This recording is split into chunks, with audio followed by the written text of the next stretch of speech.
লটিতে নাম আসে সে যদি একদম আমার বলার আগেই কিন্তু অনেকেই বলছিলেন চাঁদোল দা।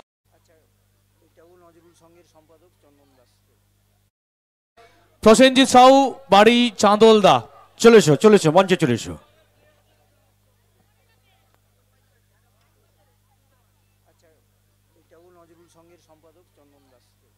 আর এই পুরস্কার তুলে দেওয়ার জন্য আমি স্বাগত জানাবো নজরুল স্মৃতি সংঘের সম্পাদক চন্দন দাসকে। আমরা পেয়েছি প্রসেনজিৎকে, মন থেকেই সমর্থন ছিল নাকি রাসন অর্থাৎ পূর্বাশা 11 দল রানটা বেশি করেছিল তার জন্যই কুপনে লিখে পাঠিয়েছিলে পূর্বাশা 11 জিতবে? না, আমি মন থেকেই পূর্বাশা জিতবে ভেবে লিখেছি। আচ্ছা, প্রথম থেকেই কনফিডেন্ট ছিলে তাই তো? এত বেশি রান হয়েছে, কনফিডেন্ট ছিলে পূর্বাশা জিতবে।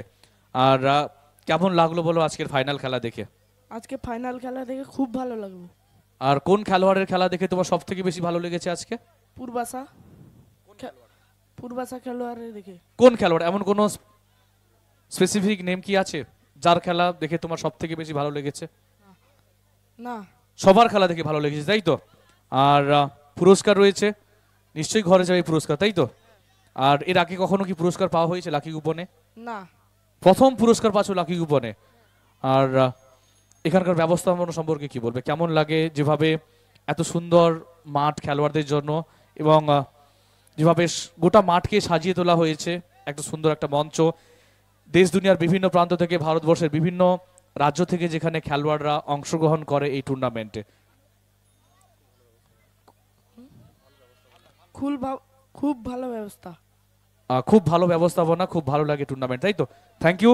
আমরা পুরস্কার তুলে দেব। পুরস্কার তুলে দিচ্ছেন চন্দন দাস, নজরুল স্মৃতি সংঘের সম্পাদক।